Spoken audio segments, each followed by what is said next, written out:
Reading from the Bhagavad-gītā as it is, 3rd chapter, text number 2.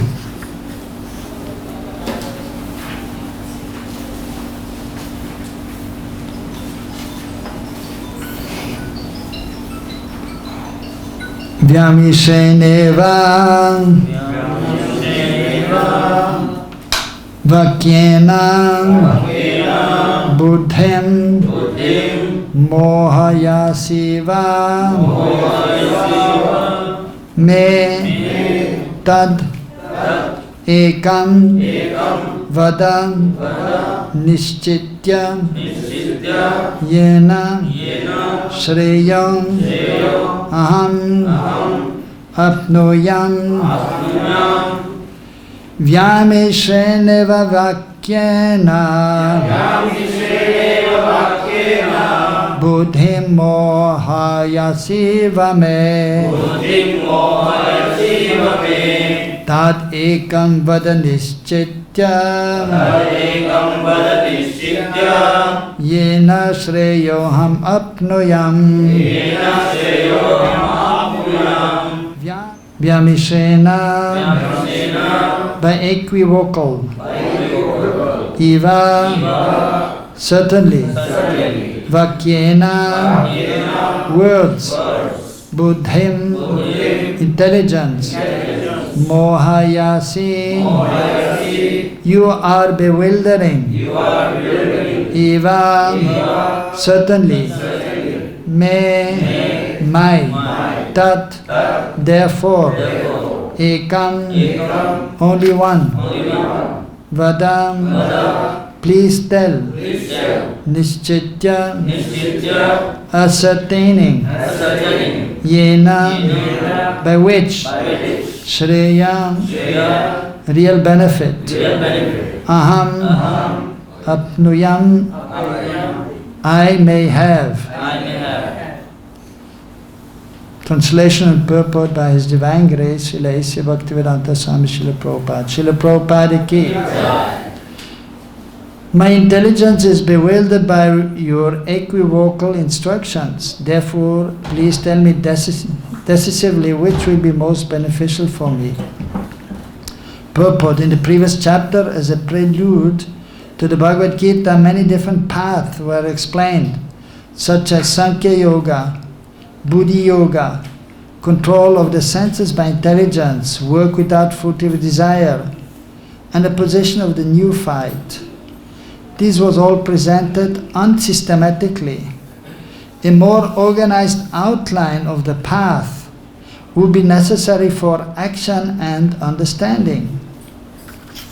Arjuna therefore wanted to clear up these apparently confusing matters so that any common man could accept them without misinterpretation. Although Krishna had no intention of confusing Arjuna by any juggling of words, Arjuna could not follow the process of Krishna consciousness, either by inertia or by active service. In other words, by his questions, he is clearing the path of Krishna consciousness for all students who seriously want to understand the mystery of the Bhagavad-gītā. Om ajnana timirantasya jnananjanasalakaya chaksuranmritam yanam tasmai Sri Gurave Namaha Sri Chaitanya Manobhistam Stapitam Yena Bhutale Sayam Rupa Kadamayam Dadati Sabadantikam Vandeham Sri Guru Sri Yuta Padakamalan Sri Gurun Vaishnavamscha Sirupam Sagrajatam Sahagana Raganatam Vitam Tam Sajivam Sadvaitam Savadutam Parjana Setam Krishna Chaitanya Devam Sri Radha Krishna Padan Sahagana Lalita Sri Vishakan Vitamscha He Krishna Karuna Sindhu Dīnabandho Jagatpate Gopesha Gopika Kanta Radha Kanta Namastude Tatta Ganjana Gaurangi Radhe Vrindavaneshari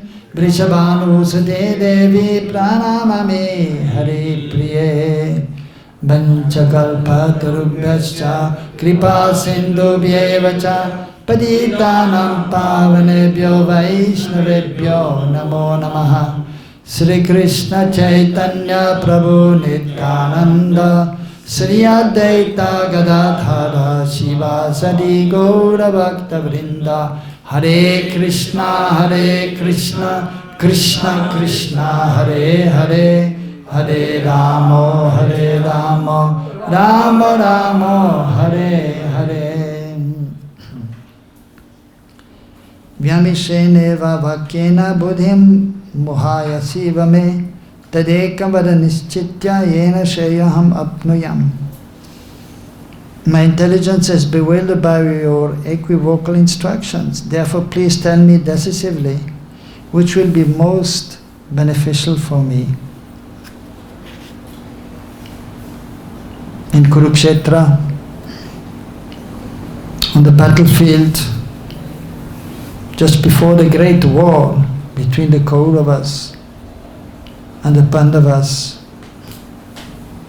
Arjuna is asking Krishna to bring the chariot between the two parties, wanting to see who is present there, and then expressing his difficulty in fighting against the opposing party, specifically against the Gurujans, his spiritual masters. First of all, Bhishmadev, who was taking care of the Pandavas also in instructing them, was taking care of Hastinapura. And then Dronacharya, who was the main teacher, and also Kripacharya, who was also teaching in regards to the duties of a Kshatriya. So it is mentioned in scriptures that one has to be always respectful towards the Gurujan, the superiors, the elders, the parents. It is mentioned one should not even verbally speak strongly with the senior.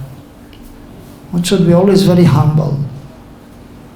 In consciousness, being respectful towards the seniors, speaking very politely, and if one has a doubt, very politely asking for clarification. So what to speak of fighting against our elders? That is not at all acceptable under any circumstances. But by the will of the providence, of course ultimately by the will of the Lord, this actually happened, that he had to fight against these great personalities, his teachers. And so therefore, and of course also, many of them were related to each other, family members, so to say. So therefore, naturally he was being very cultured, a great devotee of the Lord, a pure devotee of the Lord, but then also cultured according to etiquette of the Vedic culture. So he was not ready to fight. And he expressed his hesitation. And then Krishna very mercifully told him that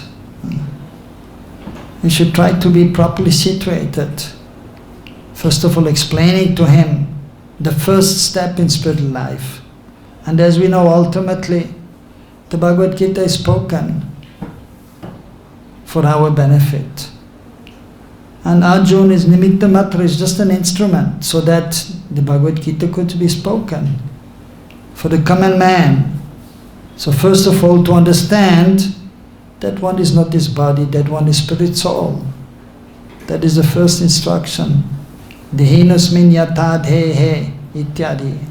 That the body is changing from boyhood to youth to old age, and similarly at the time of death into another body, at the time of death.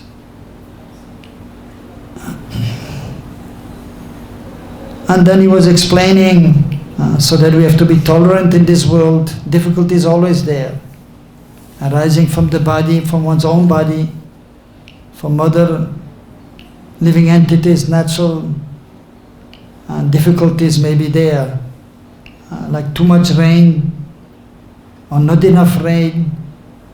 So difficulties are always there in the material world, but mostly, most prominent is difficulty, are the difficulties coming from our own body and mind. And especially if the mind is controlled and the senses are controlled by engaging in devotional service, then one can tolerate any situation of this material world and remain equiposed. And then by the mercy of the Lord one can tolerate. So Arjuna is an eternal associate of the Lord, so he was properly situated. But by the will of the Lord, by the will of providence, he was bewildered in what to do in this situation. So he had a very, of course, eternal relationship with Krishna in the mode of sāṅkhya, of friendship. They were best of friends. But in this situation, so he surrendered to Krishna. Shishyasteham mam prapadyam. I'm surrendering to you. He's expressing, because just like a disciple, please you instruct me, tell me now what to do. What is the proper action now for me? What shall I do? And then Krishna is explaining of the different path which may be there. As Purport is explaining in the Purport. Krishna is explaining about sāṅkhya-yoga, buddhi-yoga, how to control the mind and the senses. So then Arjuna is explaining here, still somewhat bewildered. You're saying one thing and then you're saying something else. So what shall I do? Please tell me what is best for me. And then Krishna is explaining, as we see throughout the Bhagavad-gītā, and in this chapter specifically, karma yoga, so that we have to work. In this material world, one is in a body, although we may know that we are not this body, but some kind of activity has to be there in this body, according to vana ashram. Every embodied being in the human form of life has to act according to vana ashram, be in one vana and one ashram. Engage in brahminical activities, or as a kshatriya, and trying to see for law and order in the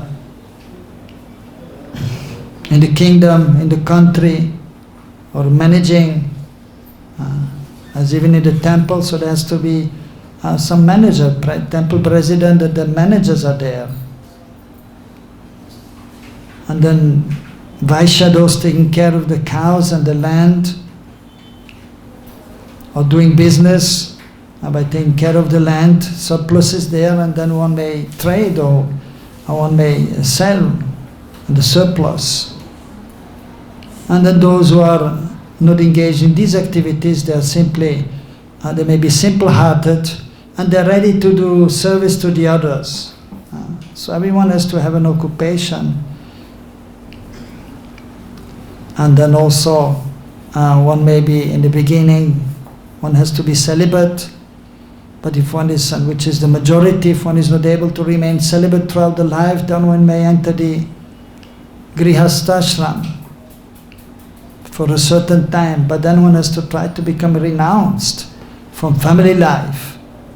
Not that the end of life one will stay in the family, but no, with the family. One may do so also, but Krishna has to be in the center, and one has to become free from social life ultimately towards the end of life, and dedicate one's life fully to the service of the Lord.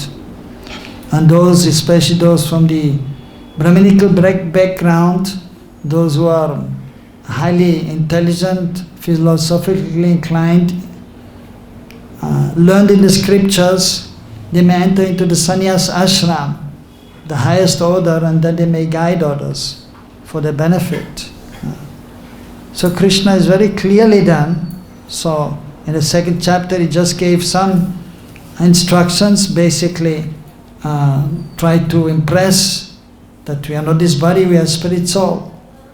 And then so explaining between the material world and the spiritual world. Sāṅkhya-yoga, that refers to analyzing the different elements of this world. And then yoga means to connect with the Lord, engage everything in Krishna's service.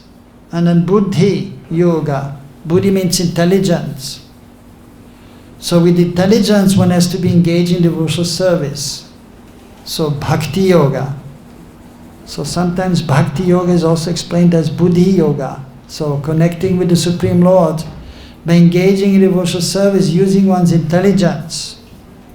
And ultimately, because by material intelligence or material consciousness or by the material senses, we cannot really serve Krishna, satisfy Krishna. But one has to become transcendently situated. And then with transcendental intelligence, one has to understand what to do and what not to do. And then with the transcendental senses, one has to serve Krishna. That is explained in the scriptures, throughout the Vedic literatures, in the Vaishnava scriptures. Adasi Krishna namadi na vyāmiśreṇa indriya seva mukhe jivaro sāṅkhya-yoga sparati adaha. So it is explained that with these material senses, so na vyāmiśreṇa indriya, so with the material senses we cannot understand Krishna. But by engaging, especially the tongue, by chanting the holy names, Hare Krishna, Krishna Krishna, Hare Hare, Hare Ram, Ram Ram, Hare Hare. And then by taking Krishna Prasad, then we may be able to, so in this way engage the tongue and then the other senses also. And then vyāmiśreṇeva spurati adaha, then Krishna will manifest. Just, I think it was yesterday, there was Prabhupada's quote. He was saying, yes, by taking prasadam also, eating and eating, then it was today. Okay. So then by eating and eating, then you can realize Krishna. So those who are not philosophically inclined, who have not so much interest in hearing Bhagavad-gītā, they may take prasad, and that is easier. So to eat prasad, everyone likes to eat. And there's a necessity to maintain the body also, and that is by eating. But that should be offered to Krishna, prasadam. So by eating and eating, Prabhupada used to say in the beginning, when one first joins, one can eat up to the neck. Eat as much as possible, but then one has to control also. So eating and eating prasad, then we can make so much advancement and we can get realization, because Krishna prasad is not different from Krishna. Adaramrit. It has touched Krishna's lips, it is the nectar by which one becomes immortal, amrit. So that means nectar, but that means also that which is immortal. Mrityu ma amrita gamayaha. So we give up mrityu, so the material world, the cycle of birth and death, and we go to amrit, to eternal life, to spiritual life. So tamasima jyotir gamayaha. We give up the darkness of this material world and we go to the light, to Krishna consciousness. Krishna soya maya haya andakar, jaha Krishna taha maya nayadikar. So we do Krishna, who is compared like the sun. Actually the sun's light is coming from Krishna's effulgence, Krishna's body. So if one is in Krishna consciousness, then there is no question of ignorance. Ignorance cannot be there. No jurisdiction, adhikar, there is no, Maya has no right or no possibility to overcome those who are in Krishna consciousness, those who are surrendered to Krishna. So, by Krishna's mercy and by the mercy of his representative, one can be properly situated. By engaging in devotional service and then being transcendently situated and praying to Guru Gauranga Krishna, then one will get Sat Buddhi. Sat, a transcendental Buddhi intelligence by which one can advance. And then, as explained, by engaging the senses and the mind and the intelligence in Krishna Seva, one becomes transcendental, and then everything is revealed. So in the beginning one has to endeavor to be engaged in devotional service, one has to endeavor to remember Krishna, but then ultimately the advanced devotee, they simply chant Hare Krishna, Krishna Krishna, Hare Hare, Hare Ram, Ram Ram, Hare Hare. And then Krishna is dancing on the tongue, as Prabhupada used to say. When the devotee is chanting, the pure devotee, Krishna is chanting Hare Krishna, Krishna is dancing with the gopis. Hare refers to Radharani, Krishna. And then hearing, Krishna is in the ears, and Krishna is in the heart, in the consciousness of the devotee.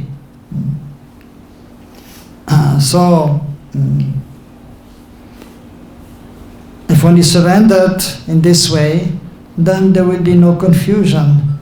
Of course, difficulties will be there, but then by Krishna's mercy one can overcome all difficulties. Even sometimes there's some perplexity may be there, and even Prabhupada sometimes also used to say, now what should I do in this situation? So speaking out and just expressing. But then the pure devotee sometimes, because the perplexities are there, he may know exactly not what not to do for an instant, but then he will surrender to Krishna. He will pray to Krishna, and then Krishna will guide him in what to do or what not to do. And then quite smoothly he can perform his devotional service, and he can overcome all difficulties which are always there in this material world. So we understand that here Arjuna also, so he was surrendered to Krishna, and so he got the intelligence ultimately for Krishna also, and then he was inquiring just to clarify, so that the Bhagavad-gītā could be spoken very nicely for the benefit of the conditioned souls. Sometimes we see also when there's a discourse there on the Bhagavatam or the Bhagavad-gītā, and the speaker is there, and sometimes then the devotees, those who are properly situated, like many times you can see in the Bhagavatam class, so the speaker is there, and then our good President Panchagoda Prabhu is there listening, and then he's asking question. And many times we can see he's asking question, and we know that he knows the answer. But just so that the common person who may not be so elevated, or just also to for enlightenment, or for letting the speaker speak more, or to enthuse the speaker also, he may ask some question, and then the speaker will be enthused and actually inspired by Krishna to shed some more light on the topic discussed. So Arjuna, so ultimately pure devotee of the Lord, properly situated, but momentarily confused in what to do, but then naturally being surrendered, then things become clear after Krishna has told him that we are not this body, and you should be properly situated and give up this weakness of yours and be properly situated, because he was very well, of course, a pure devotee in Krishna's association, but he was properly trained by the acharyas. So he was endowed with knowledge, spiritual knowledge, and also in regards to warfare, as a kshatriya, the different duties are there, rules and regulations, he was well aware. So this weakness, so that was unusual. So, but ultimately so that Bhagavad-gītā could be spoken. And then here again mentioning that I am bewildered by your instructions. So please, decisively, explain to me what is most beneficial for me.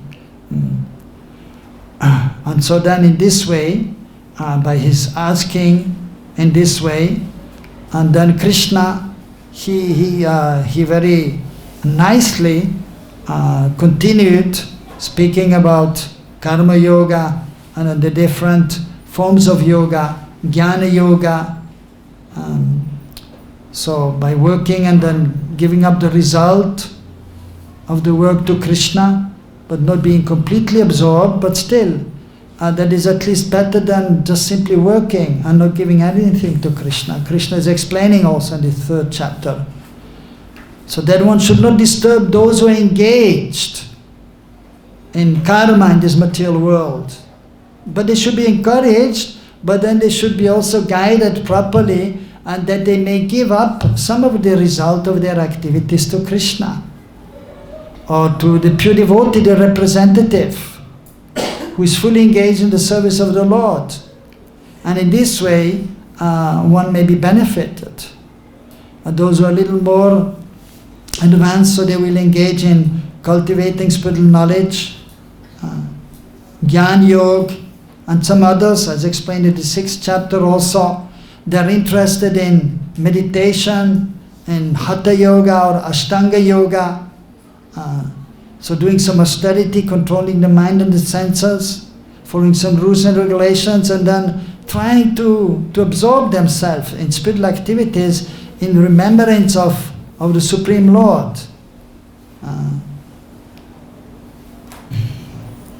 And then afterwards, also of course then, which is most important, explaining about devotional service, and then pure devotional service. And then, for example, in the 12th chapter again, so Krishna is asking, also as in a similar kind of bewilderment, or now what shall I do? You have explained, what is better?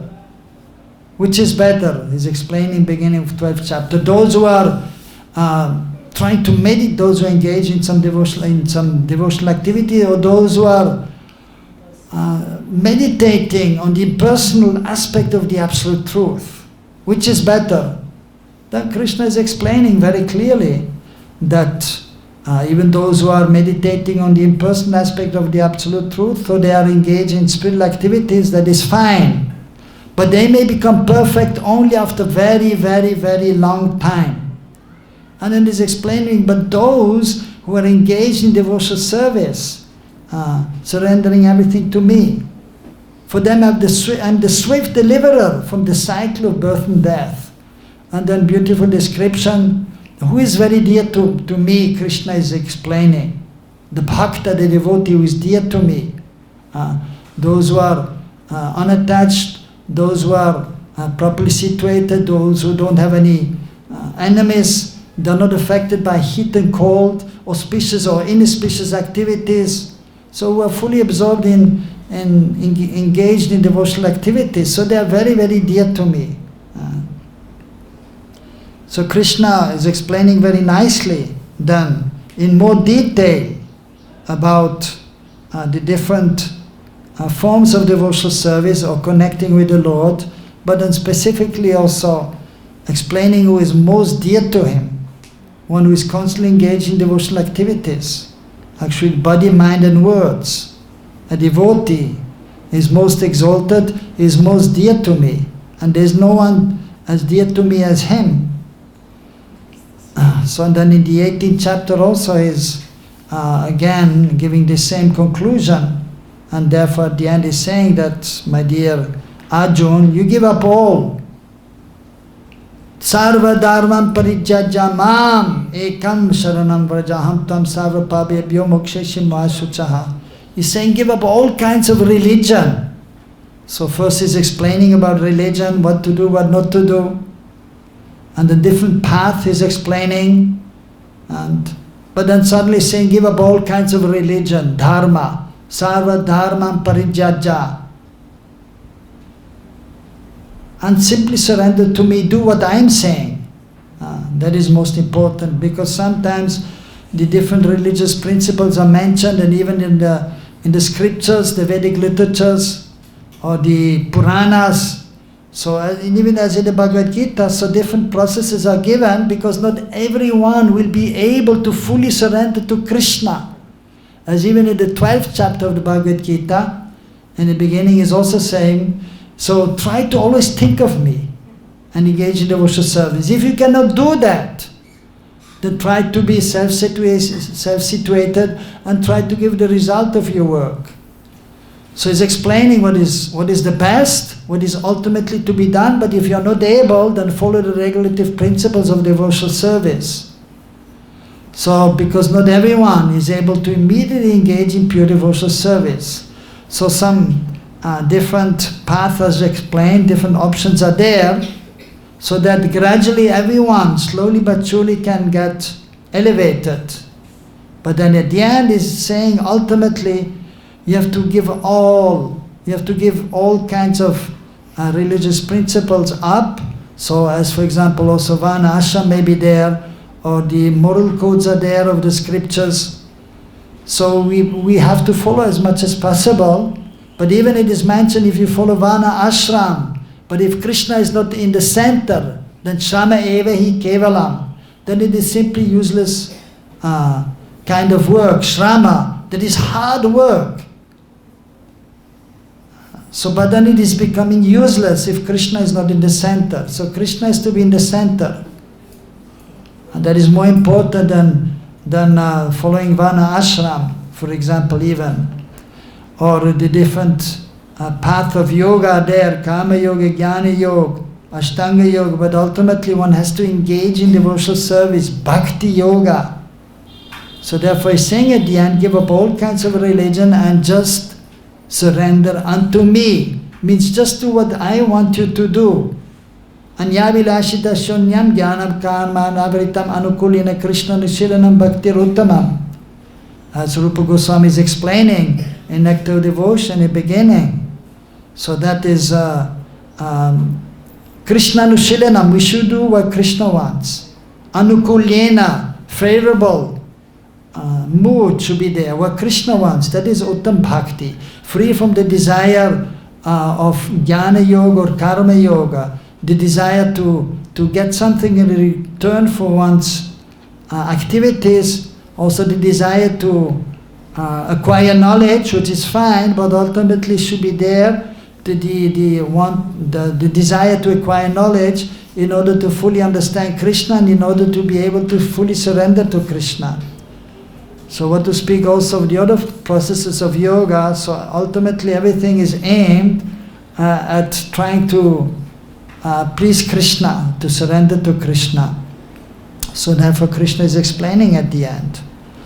And so by Arjun's also being the perfect devotee or the good disciple of Arjun, so then the Bhagavad-gītā was very nicely spoken, and in between Arjun is asking some question, just like also in the 6th chapter that as it is explained about controlling the mind and the senses, then Arjun is saying, and I think most of us we can also agree to that. So we're trying to chant the holy names, we're trying to serve, but then the mind is going here and there, wandering here and there.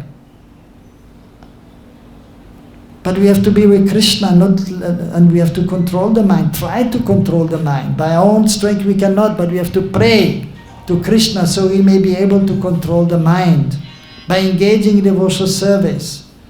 Otherwise it is not possible to control the mind artificially. To some extent one may be able to do, but one cannot attain ultimate success unless the mind and the senses, intelligence, everything is engaged in Krishna's service. So the mind is very flickering, and Krishna is saying it's very difficult to control the mind. Seems to be more difficult than controlling the wind. Anyone can control the wind here? The wind is going like this and here and there, and we cannot catch the wind. We cannot control the wind. So the mind is more subtle than the wind. So also cannot be controlled ordinarily. But by following the process and engaging the mind and the senses in Krishna seva, then by Krishna's mercy,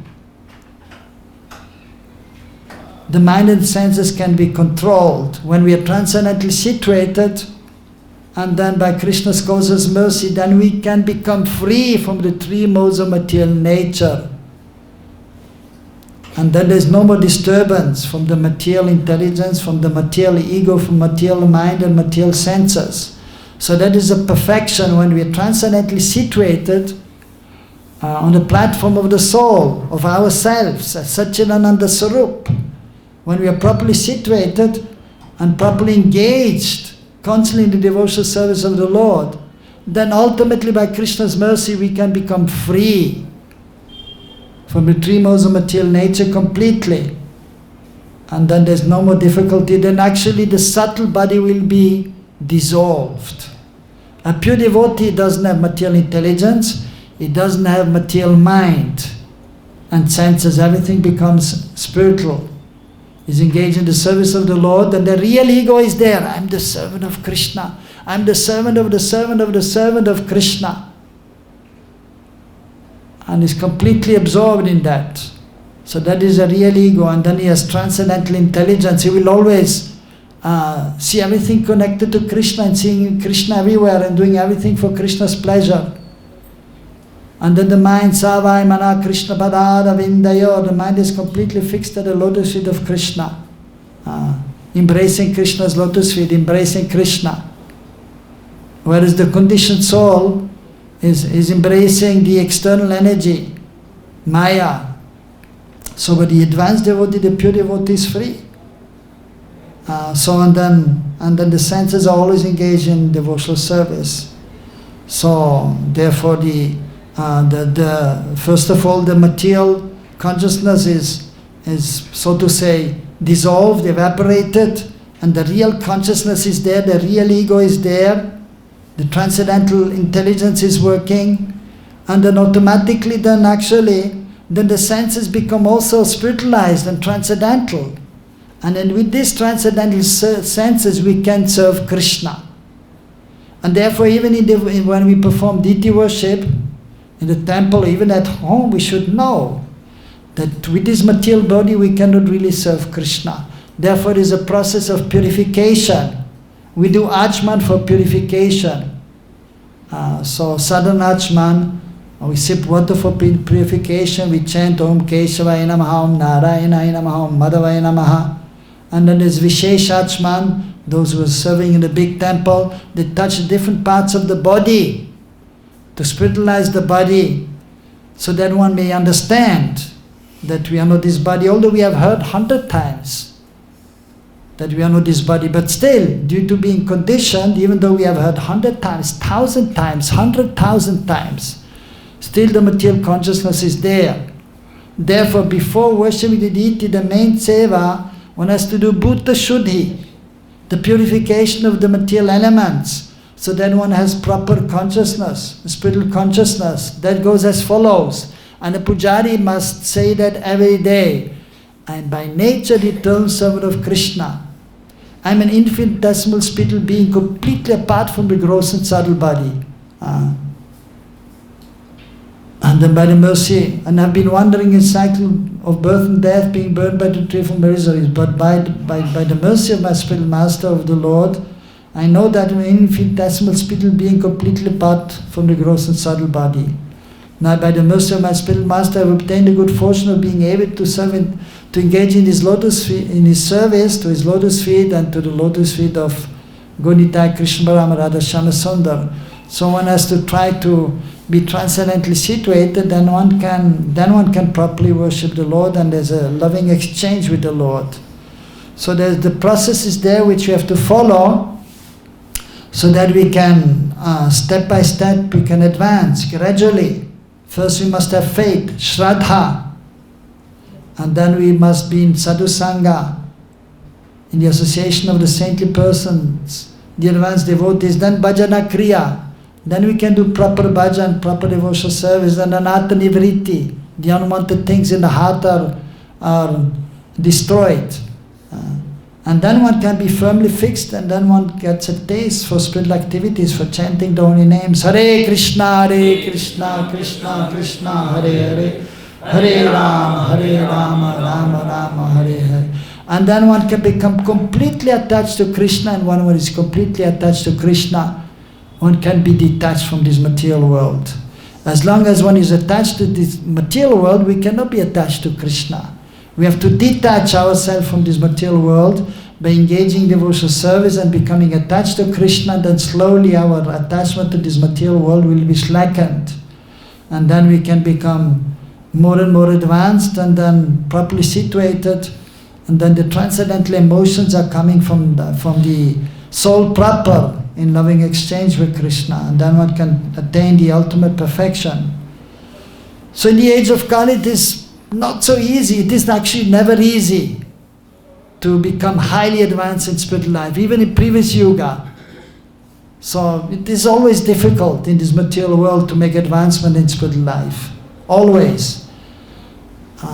Even in Satya-yoga, when most of the people are in a mode of goodness, but still difficulties are there, and big demons are coming from other planets also.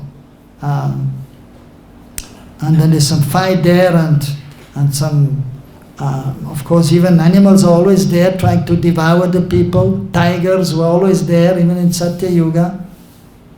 So always there's some difficulty, and the mind is, even in the Satya-yoga, so it is not so easy to control the mind. But because of the environment which is sattvic, and the long life span, and so everyone is mostly interested in spiritual life, it is relatively more easy than the age of Kali to control the mind and senses. And it is more conducive, but still it is not so easy to become perfect. And there one has to meditate also and engage in spiritual activities for many, many years. So in the age of Kali, which is an ocean of fault, Kaliya dosha nide raja nasti ekam mahangunan. Dosh sagar, Kaliya dosha nide rajan, nide. So this nidhe, sagar, it is an ocean of fault. So many difficulties are there. And we are not so qualified. But still there's one good quality, and it is simply by chanting the holy names. Hare Krishna, Krishna Krishna, Hare Hare, Hare Ram, Ram, Hare Hare. We can make steady progress in spiritual life and become perfect. So, but in the age of Kali usually, so we receive the holy names, and the holy names are eternal. And even in previous yugas, so the holy names were there, and mentioned in the Vedic literatures also. The holy names are mentioned. So, but then specifically in the age of Kali, Sri Chaitanya Mahaprabhu has appeared. And so by his mercy actually becomes easier. Because Mahaprabhu is very, very merciful. And by his mercy it becomes, if you take shelter of him, it becomes a little easier to engage in devotional service, to make some advancement if you call out to him. Therefore, we're not directly worshipping Krishna, and even it is mentioned in the scriptures, we cannot directly approach Krishna, do Krishna puja, but first you have to do Guru puja. And then afterwards we should do Gauranga puja, and then we can worship Krishna. So that is a process. So Sri Chaitanya Mahaprabhu's mercy is very much required in the age of Kali. And not only Mahaprabhu's mercy, but the mercy of his associates. And so today is a very auspicious appearance day of Gadadhar Pandit. Gadadhar Pandit Prabhu Ki, an eternal associate of the Lord, and His Holiness Lokanath Maharaj spoke this morning. And so of course, but the glories of the Supreme Personality of Godhead, Krishna or Mahaprabhu and his associates, they are unlimited. And so Sri Chaitanya Mahaprabhu is Krishna himself. See Krishna Chaitanya, Radha Krishna Nahanya, no different from Radha Krishna. So but Mahaprabhu is actually Krishna himself. But he came with the bhav and duty, he came with the mood and the lust of Srimati Radharani. So he's the Supreme Lord, but he came in this, in order of course to try to understand the mood of Srimati Radharani, because in Braj, Krishna is there, the gopis are there, the friends are there, all the Brijavasis are there, and Krishna has to reciprocate with all of them. And he knows everything, but still at the same time, sometimes he becomes bewildered by his own energy, so that the pastimes can happen very nicely. Even when Agasur was there, and the boys were entering the mouth, his friends of Agasur, he was thinking one moment, what is this? What's going on here? What shall I do now? Looks like a big python. And it is mentioned he was momentarily bewildered what to do now. Mukunda. No, he is crying when Mother Yashoda is tying Krishna. And he's not just thinking, okay, now I'm a boy, I'm a small boy, I have to cry. No. But he's there as a transcendental, the Supreme Lord, but he's there as a small boy, and but he knows everything. Sarvagya, but then becomes Mukunda, also bewildered by his own energy. And he forgets that it's Bhagavan. And therefore he's crying when Mother Yashoda is running behind him and catching him because he stole butter. He took some butter and like that. And so then he's really crying. But then again, by his own potent, he knows I'm Bhagavan. Okay, she's trying to bind me. Okay, let's see. And she's trying and she's not able to because he's Bhagavan. And the rope is too small by his potency, and she has to get some more rope, and still not possible to bind him. So he knows everything, but his Mukunda also becomes bewildered by his own potency, so that the pastimes can happen. So most wonderful, Krishna's pastimes. And so with his eternal associates. And similarly also in Gaur Leela, most wonderful is, so Krishna knows everything, but he's so much absorbed in his pastimes, so he cannot really contemplate on the love of Srimati Radharani, which is most wonderful and exalted. Therefore his form is there as Mahaprabhu. So he can chant the holy names, I can think about Radharani's love. And so he comes in this world also, that not only to relish the mood of Srimati Radharani, the love of Srimati Radharani, and by her love, she's experiencing Krishna's wonderful qualities. Oh, Krishna is so beautiful. And he's so merciful, he's playing the flute, it is so beautiful. So when he's playing the flute, I mean, he's also relishing, but the gopis and the friends, they're relishing also so much, and he wants to appreciate, he wants to try to understand especially the love of Srimati Radharani, because that is most exalted, most wonderful. And therefore the form is there of Mahaprabhu, it is eternal. But then in the pastime, to reveal that to the world also, he comes as Mahaprabhu. And then he's accompanied by his associates. And Mahaprabhu's associates, they're Krishna's associates in Braj. So he's there in the mood of Radharani. So, but then, so Gadadhar Pandit is actually non different from Srimati Radharani. But here in this pastime, in this world, so Gadadhar Pandit is there in a submissive mood, and always also trying to serve Sri Chaitanya Mahaprabhu. In the beginning it was not revealed to the associates of the Lord by the internal potency, Krishna's internal potency. They could not understand that Krishna is Bhagavan. Just like in Braj, the Gopas and the Gopis, they don't know that Krishna is Bhagavan, but they love Krishna, unconditional and pure and most exalted love, and most reliable to Krishna. So also in Gaur Leela especially, so in the beginning they were not aware of Mahaprabhu's identity by the internal potency, but they had so much love for him. And they were thinking, because in the beginning he was just acting like a big scholar. They was thinking, oh, it would be nice, because he was not showing first his love for Krishna. Although he's Krishna himself, but he's coming as a devotee. And they were thinking, oh, it would be nice if Mahaprabhu would also become a devotee. And then he went to Gaya to offer Pindadan, to offer something to his forefathers by offering some foodstuffs to Vishnu, and then giving Vishnu Prasad to his forefathers.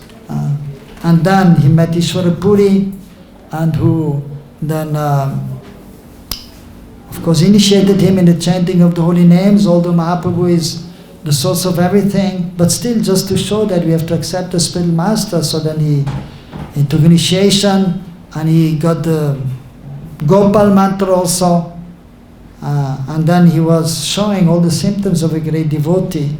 And then Gadadhar Pandit was there with him, and there's such a beautiful loving exchange between Gadadhar Pandit and Sri Chaitanya Mahaprabhu in Mayapur Navadvip. And then there's Mahaprabhu, when he entered the sannyasa ashram, he stayed in Jagannath Puri, and then he used to go to see Gadadhar Pandit at the Tota Gopinath temple.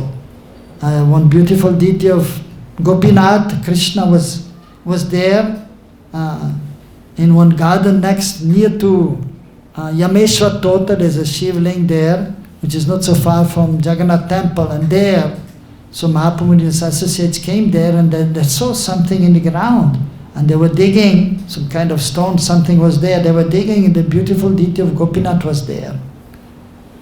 And then later also deity of Radharani and also Lalita, Shaka were manifested there, and Mahaprabhu told Gadadhar Pandit to serve these deities until the end of his life, which he did also.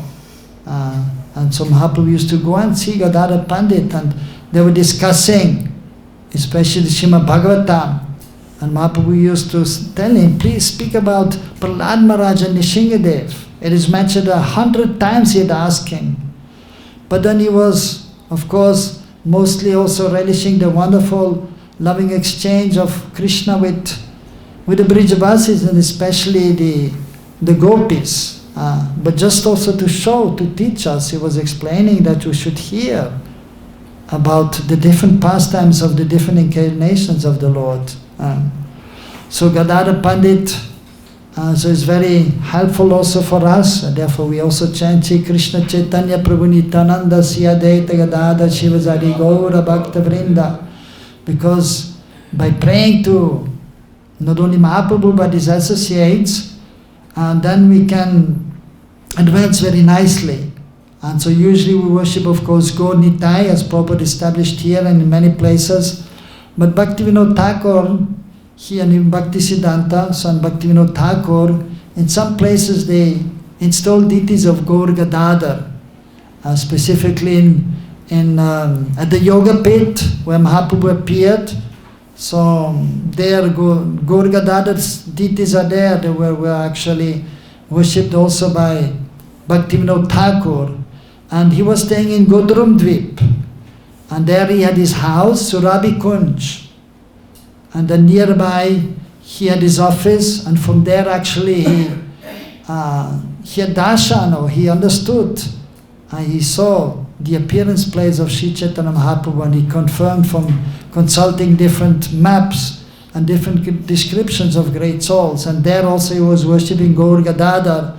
And he wrote one stotram in glorification of Mahaprabhu actually, but there he also mentioned Smara Gaura Gadadhara Kelikalam Bhava Gaura Gadadhara Pakshachara Shinu Gaura Gadadhara Charukatam Bhaja Godumakanana Kunja Vidum. So he was saying Godum Dvip. So therefore he was saying Bhaja Godumakanana Kunja Vidum. In Godrum Bhaja, I'm worshipping Goduma Kanana, there in the gardens of Godrum Dvip. Kunja, in the Kunja, there the moon of Godrum Dvip, that is Sri Chaitanya Mahaprabhu. And then so he's saying Smara Gaura Gadadhara Keli Kalam. So I'm desiring to remember the Smara, the wonderful Keli Kalam, the wonderful transcendent loving exchange of Gaur Gadadhar. And I want to be in the Paksha, in the group of Gaur Gadadhar. I want to always hear about the wonderful loving exchange and the wonderful pastimes of Gaur Gadadhar. And of course, also the other associates like Sarup Damodar.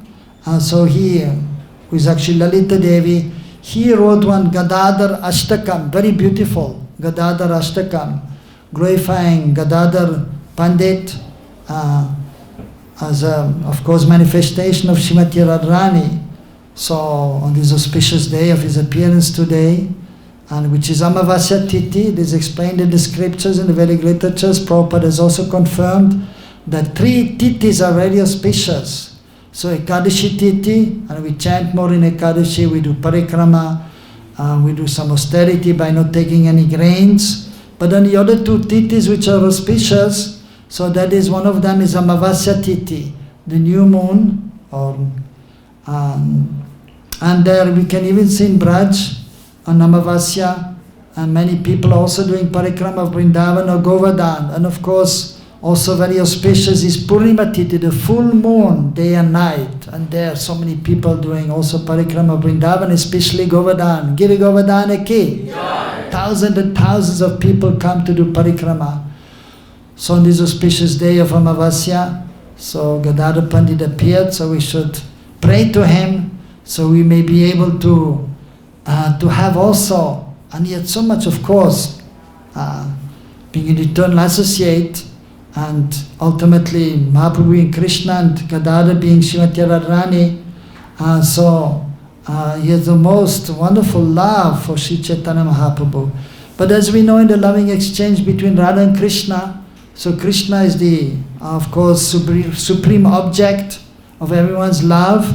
But then in the loving exchange, so Srimati Radharani, so sometimes, so that is known as Vama Prakar, so she's a left-wing gopi. There are 2 kinds of gopi, left-wing and right-wing gopi. Srimati Radharani's left-wing means sometimes a little bit obstinate and trying to not to immediately surrender to Krishna in the loving exchange, and then sometimes also controlling Krishna by her love, by her emotions, so by her devotional service.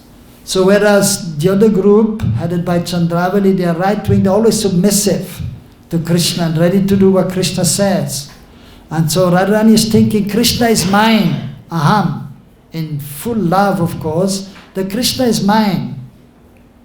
Whereas Chandravali will say, I am Krishna's. Of course, also Radharani, everything is included in Radharani. Even in that mood also, she's also many times thinking, Krishna is my friend, or I'm the maidservant of Krishna. But the Swadhin Bhartrika, that mood is known, as explained by Rupa Goswami. Different kinds of heroines are there. So so controlling sometimes Krishna. Whereas the other gopis like Chandravali, they are always submissive and they will not try to control Krishna. We belong to Krishna, is our Lord. So Gadadhar Pandit is actually Srimati Radharani. But in the form of Gadadhar Pandit, she's always very submissive to Mahaprabhu. Very submissive. She will never try to control Mahaprabhu. Although at one point, so Gadadhar Pandit, so as Mahaprabhu was going towards Vrindavan, he couldn't bear the separation from Mahaprabhu. And then, so he said, I want to go with you. Mahaprabhu said, no, you have to, you took sannyas? No, I gave you sannyas here. I told you should stay here. Kshetra sannyas. Different kinds of sannyasi. Sannyasi usually are preaching. But there's one sannyas, kshetra sannyas. He's simply staying in one place. Kshetra. That means a field of activity. And that is Jagannath Puri. Puri Kshetra. So you stay there. He took that vrat. That you stay there. Oh yes, I will do that. Taking sannyas, I will stay there. And one more thing, you should serve Gopinath till the end of your life. And Gadadhar Pandit was happy when Mahaprabhu was staying there. But as he was going to go to Vrindavan, and then because Mahaprabhu is Krishna, but yeah, so in the mood, so there, so much love is there for Gadadhar Pandit. And Mahaprabhu wanted to leave. And then Gadadhar Pandit, oh, Mahaprabhu is leaving. Now how we can go on? Becoming so much, just like when Krishna left for Mathura, Radharani became devastated. So Gadadhar Pandit was becoming devastated. Now Mahaprabhu is going to leave. No. please don't go, and all the other devotees also, now I'm going, because they tried to stop him also, Mahaprabhu, with love, because they didn't want to be separated. Just like a good wife doesn't want her husband to go here and there, but always he should stay at home, or the children also. They can play a little bit, but then have to come home, and they have so much love. So he had so much love, he didn't want Mahaprabhu to go anywhere, but he wanted to go to Vrindavan. Actually for the benefit of the whole world, to reveal the glories of Braj. And so he came to give Braj Bhav, not just the Mahamantra and Vaikuntha Bhav, but he came to give Braj Bhav. So then Gadadhar Pandit was perplexed now what to do. And Mahaprabhu told him, you stay. And then Mahaprabhu left Jagannath Puri. And then Gadadhar Pandit was saying, to hell with my Kshetra Sannyas. To hell with my seva to Gopinath. I just want to be with Mahaprabhu. And he left the seva. And he went with Mahaprabhu. And after some time, the Mahaprabhu is looking back, Gadadhar Pandit.